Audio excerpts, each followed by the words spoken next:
Welcome to the Talking Toughness series of podcasts, where we examine the mental toughness concept with guests from a wide range of sectors, illustrating that our mental approach to what happens to us and around us matters for all of us. Our guests come from the worlds of business and public service, education, social mobility, sport, and health. They all share their experiences and their observations about the factors that have enabled them to survive and to thrive on their journey through life. Many guests have gone further and incorporated the concept into what they do as coaches, trainers, managers, and leaders, helping others to thrive in their turn. Their experiences are valuable to those of us who strive to do the same. Our guest today is a remarkable individual who's taken skills learned in the private sector and applied them with astonishing success in the world of education. Charles Cormack started working over 20 years ago with universities on the development of international projects. He has since built the business into a specialist consultancy working exclusively in higher and further education. He supports universities, government ministries and agencies, and private operators in the development of innovative and profitable international projects across the globe. His focus is on the opportunities in Europe, the US, and Australia. As well as chairing the Charles Cormack Group, Charles is also the founder of Retinant, a specialist consultancy working with universities in the UK and Europe on student retention, well-being, and employability, all topics which are at the top of the agenda as higher education continues its relentless expansion globally. Always thoughtful, Charles has developed some valuable insights over the years. We welcome Charles to this discussion. Well, welcome, Charles. I think perhaps it might be useful for you to just tell the people who are listening a little bit about what the Cormack Consultancy Group does. Certainly, yeah, happy to. So we're a specialist consultancy working in higher education. We've been established for almost 25 years now, and we work with universities on the development of strategic international projects that will always include at their heart some form of transnational education. So where a student has the opportunity to study part or all of their degree program in another market, so in another institution in another country. We have offices here in the UK, in the US and Australia. So that tends to be the client base we work for. And then we have team members spread across a number of countries, both Europe, Central Asia, North America, South America, Africa, and India. You've obviously tapped into a demand, Charles, because I've known you for quite a number of years now, and you've just steadily grown over that period. It's so. Do you see this as an aspect of higher education that will continue to grow? Yeah, undoubtedly. I mean, you look at the figures for international students and the value of international students coming into the UK, and that is exceptionally, important to the country. But equally important, but less well known, is the work that we do, which is really around supporting universities who want to give options to students to study in other markets. And that's really important in terms of sort of social mission for the universities, in terms of, the current climate crisis. So looking at ways of delivering education which isn't reliant on inbound students traveling here to the UK, but also as an insurance against government policies. In the last couple of weeks, we've seen the UK government remove the right of dependents to come and live in the UK whilst the student is studying a postgraduate taught course. And that will have a significant impact on some universities, particularly those that have large numbers of Nigerian postgraduate students. So doing the type of project that we do, that mitigates that risk, because it gives another way for universities to be involved in the education of those students. That's fantastic. Well, of course, the thing that brought Cormack Consultancy Group together with AQR International was your interest in the mental toughness concept. So perhaps you can tell us a little bit about how you see that concept applying in your world. Mm-hmm. Yeah, so sure. I mean, I think there's two areas in particular. I mean, initially when we first met AQR and started to work with AQR, the focus was really through one of our sort of sister businesses, Retinant, which is a student retention company, and that works, or did work historically domestically. And because of the type of work that I do, I spend a lot of time abroad with senior management of UK universities, and you get a chance to talk to these people. And what was clear to me maybe 7 or 8 years ago was that one of the key issues facing UK institutions with their domestic students was growing levels of non-completion of degree programs. Now, that's partly as a result of the widening participation agenda. So looking to bring more and more students into higher education, which is exactly the right thing to do. But obviously, as you widen the pool, you're bringing students in who are maybe less academic and less well prepared for university education. And that can potentially lead to drop-offs of the students, so students not completing.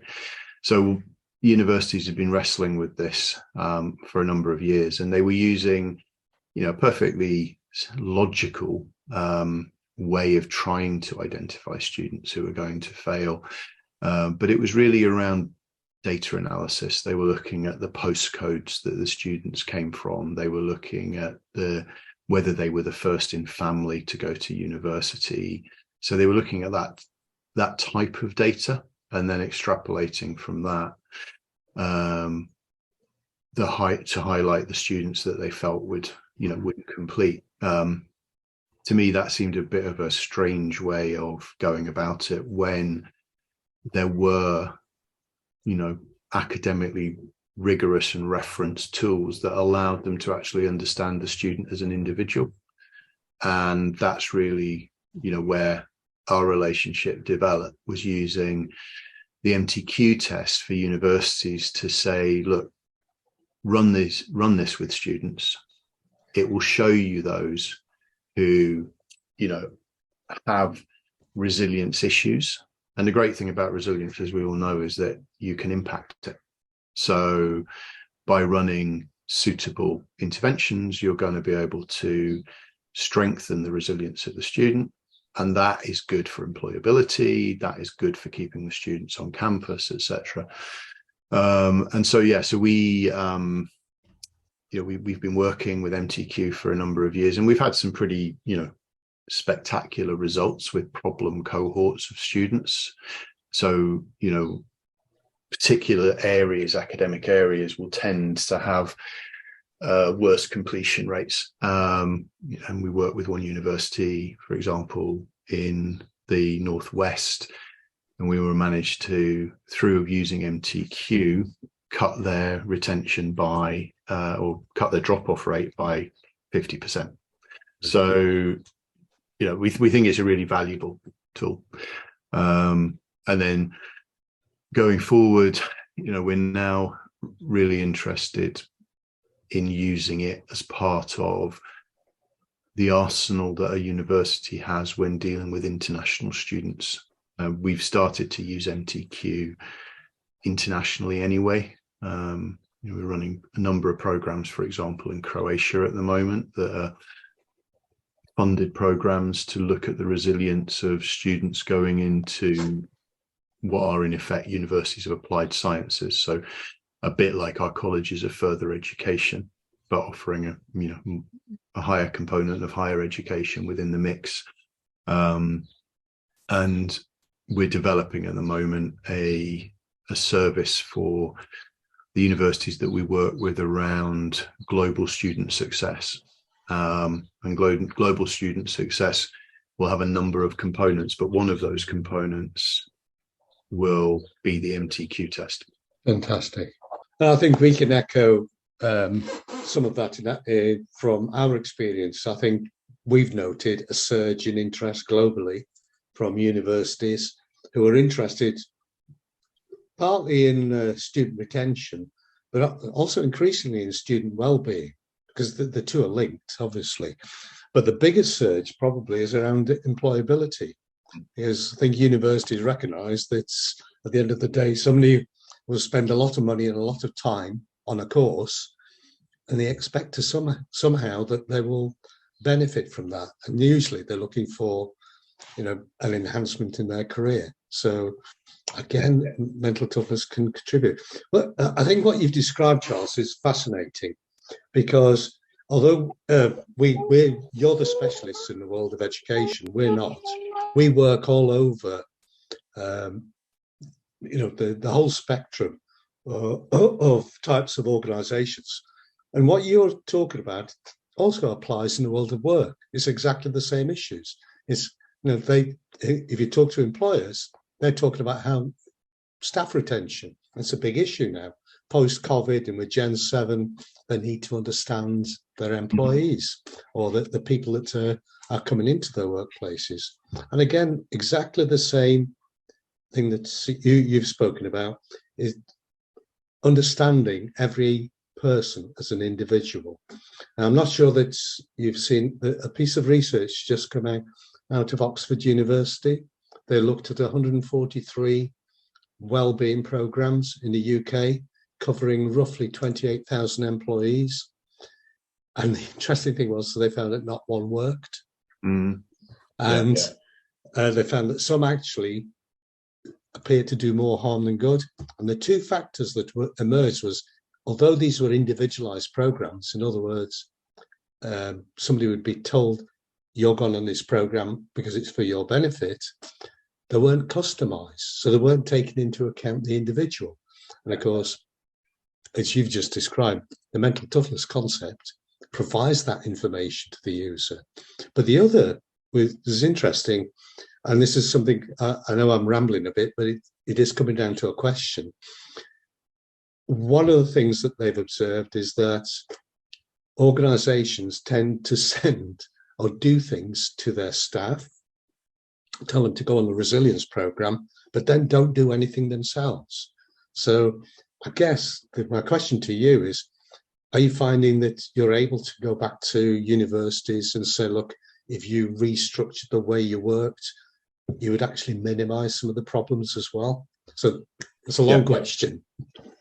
Yeah, I mean, I think the honest answer to that is we are trying to. Yes. Universities are, I guess, like any type of large institution, in that, making changes can be complex. Universities are also inherently conservative in the way they operate. So, what we find is when you talk to an institution, you'll never have the issue that you probably have in the corporate world about, what's the ROI, etc. It's, they want to do what is best for the student, and that is genuinely held across all the stakeholders in an institution. But because of their structure and because of their size, getting them to change takes a long time. Or you have to be working with, a particularly forward-thinking senior, team member. So a pro vice chancellor of teaching and learning, or somebody like that who understands that they need to drive the change through. Yeah.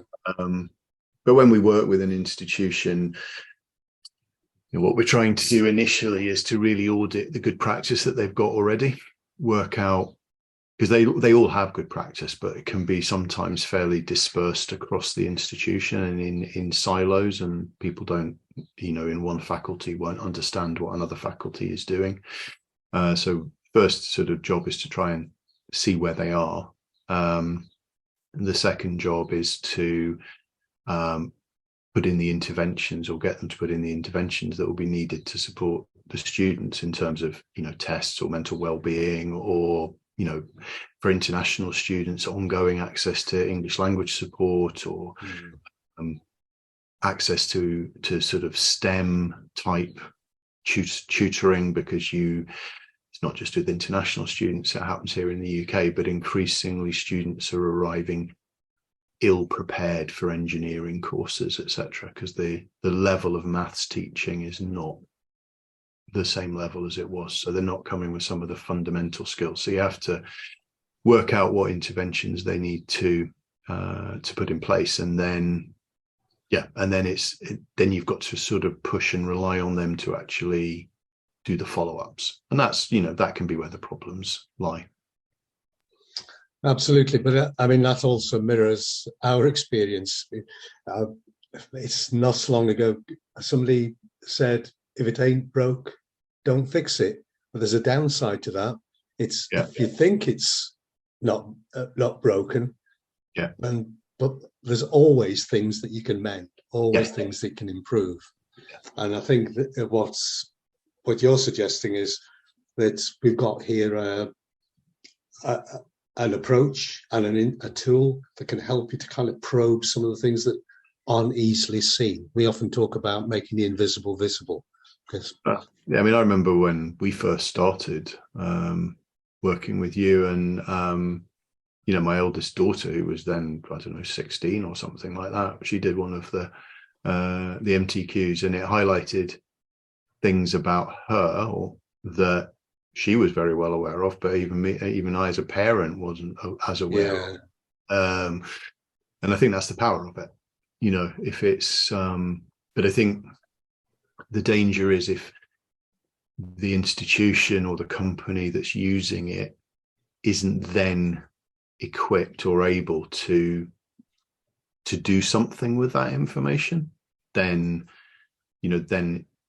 there's limited point in running the test. And so our job is to make sure that if we can get institutions to buy into the concept, that they also buy into the extra support, that those students that are scoring lower on the scale will need, and but it will benefit the universities in the long term, not just in terms of retention, but going back to what we said about employability. And you said that universities have an increasing focus on it, and they do, but they have an increasing focus on it not just because it's the right thing to do. The Office for Students is making it a significant issue for universities. They have to report on it, not just for domestic students, but also for their international students, and not simply those who study here in the UK, but any who are studying abroad also need to be reported against. And they have targets that they need to hit in terms of students getting into work. So there's government pressure alongside, the moral pressure of making sure that things like employability skills are developed. And MTQ is a really powerful way of putting those building blocks in place at the beginning. Yeah, I completely. I was listening there, Charles, sort of smiling to myself when you were talking about trying to get change through institutions. Having spent the last 18 years working in the sector, because of course you've got to have a committee to discuss what the other committee does, and then it goes to another committee until someone can find a reason why it doesn't work. Which that's exactly right. Like, that's universities to a T.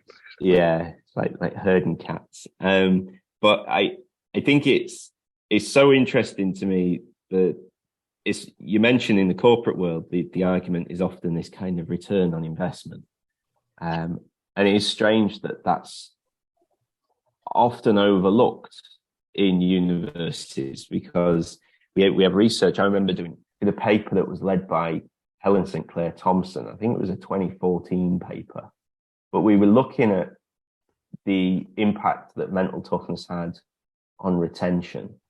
And I think it was something like just over 15% of retention could be explained purely by mental toughness. I think it was life control, commitment, and interpersonal confidence, in particular, with the primary drivers.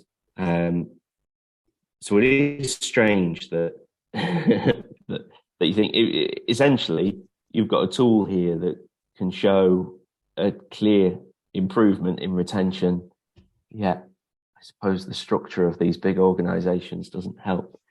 What do you see? Because I suppose if you focus on a particular demographic within students, and the international students, I think is a really interesting one. Again, if you want to get to return on investment and kind of fee structures and things like that. But what are some of the challenges that international students in particular face? And I wonder if things like, life control and interpersonal confidence, for example, might have even more of an impact in those. Yeah, I mean, I think, the challenges that international students face, I think that sort of is slightly dependent on where they're coming from. So if you're coming from the US, you're going to have different life experiences and issues or what have you than a student that's coming from Kazakhstan or one that's coming from India.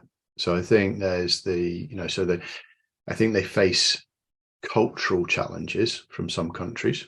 And I think they also have come from different, well, again, it's culture, isn't it? But different backgrounds in terms of how much they've been able to grow up as an individual before they arrive in the UK, how independent they are before they come to the UK. So I think,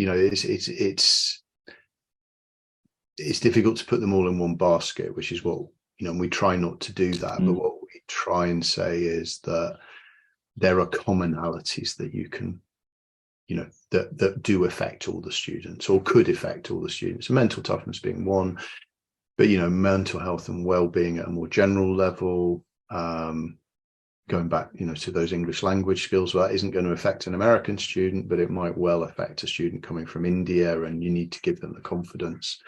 But I think to me, one of the real issues is that universities,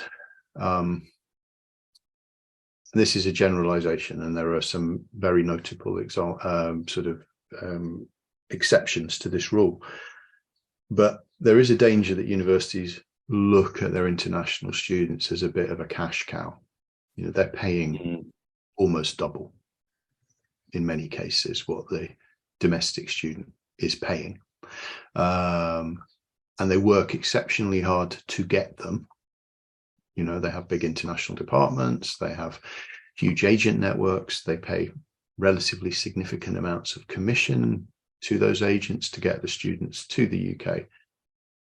But then many of them just do nothing after that supports them, that offers extra support to them, short of, maybe having a celebration of a major national day, or, having a student group from that country, which is normally driven by the students from that country anyway.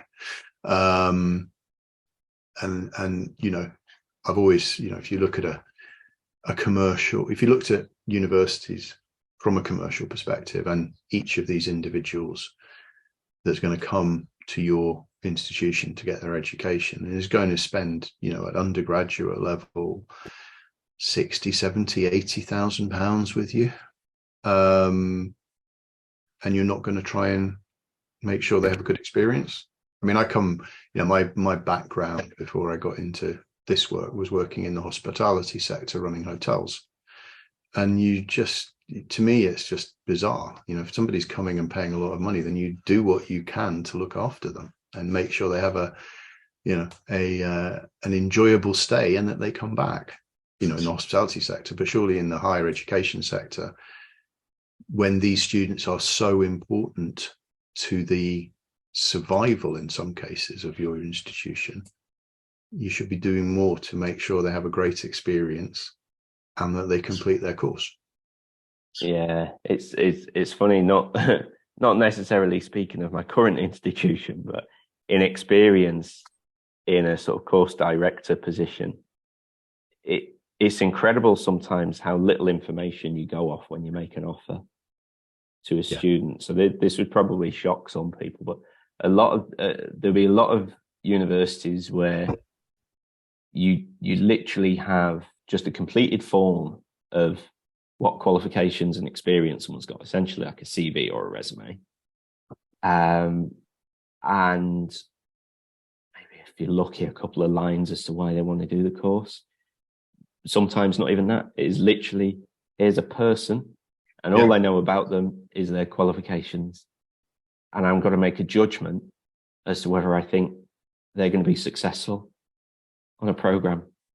Like, which is, if you were employing someone on a 3 or 4 year contract, you wouldn't do that. No, you wouldn't. But I think, I've always been nervous about, because we've always been nervous about when something like an AQR test, an MTQ test is used. And we have been asked by universities in the past about using it as part of a screening process.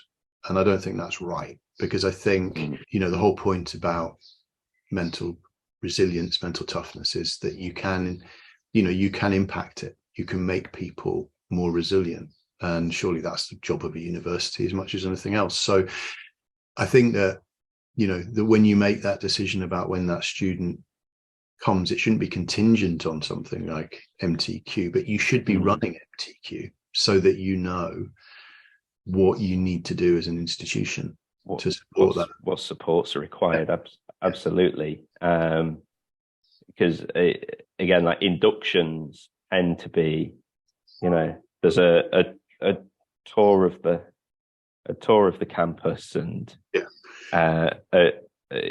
some lots of information about credit structures of different modules and those kind of things.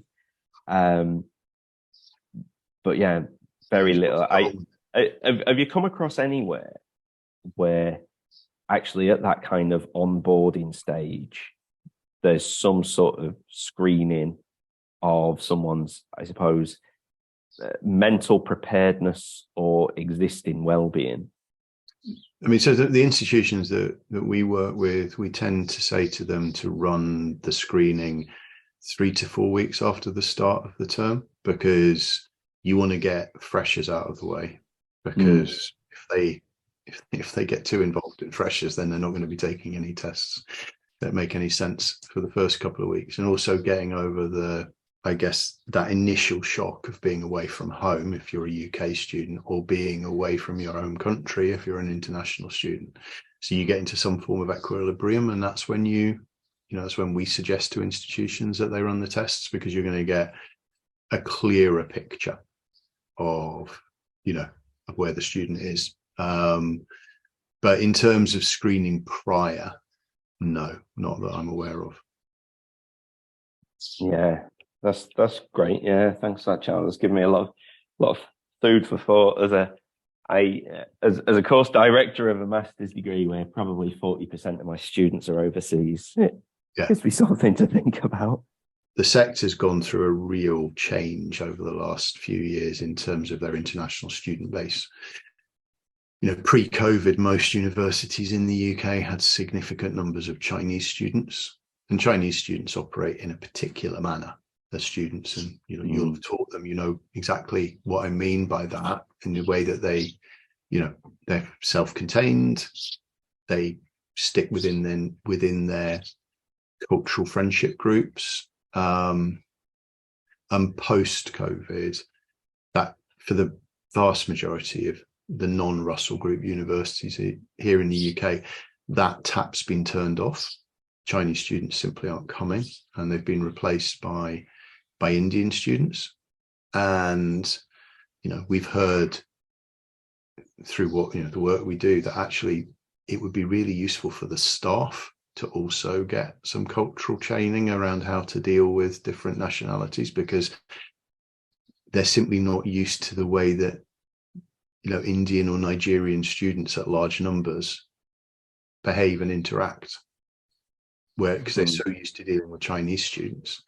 So one of the other things that we're sort of looking at the moment with a couple of universities is, okay, how do we support your staff to understand, the differences between the different nationalities who are coming to study with you?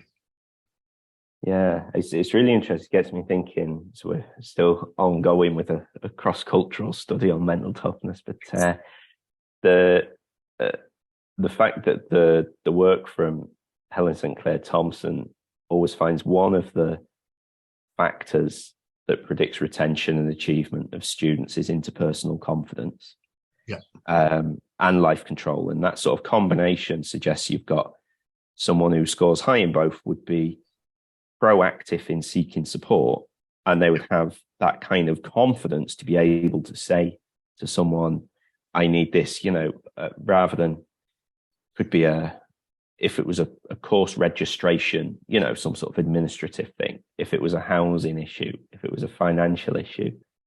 And I wonder then, are there kind of cultural impacts on how, I suppose, proactive versus passive you would be in going and seeking support if there's an uncertainty with, like I say, whether it's accommodation or registration or finance or something?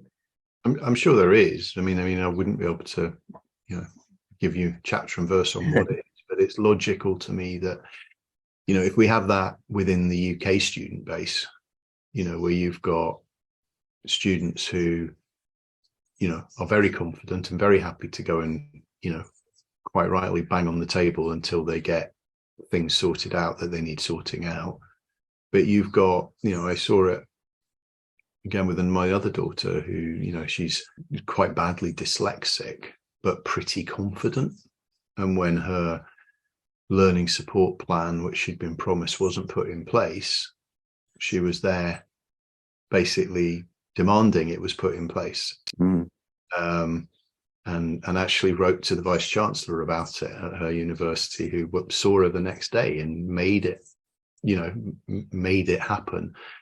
But how many students who aren't that confident or don't understand the way institutions run would take that proactive stance? And of course, if they don't, they just get forgotten because they're one of thousands of students. And so if that happens with domestic students, then you're going to have similar things with international students, but you'll have them, I guess, there'll be a cultural bias. There'll be some societies where the very idea of demanding something from somebody who is in a position of perceived power, who's senior within the organization, just wouldn't happen, would it? Yeah, very true.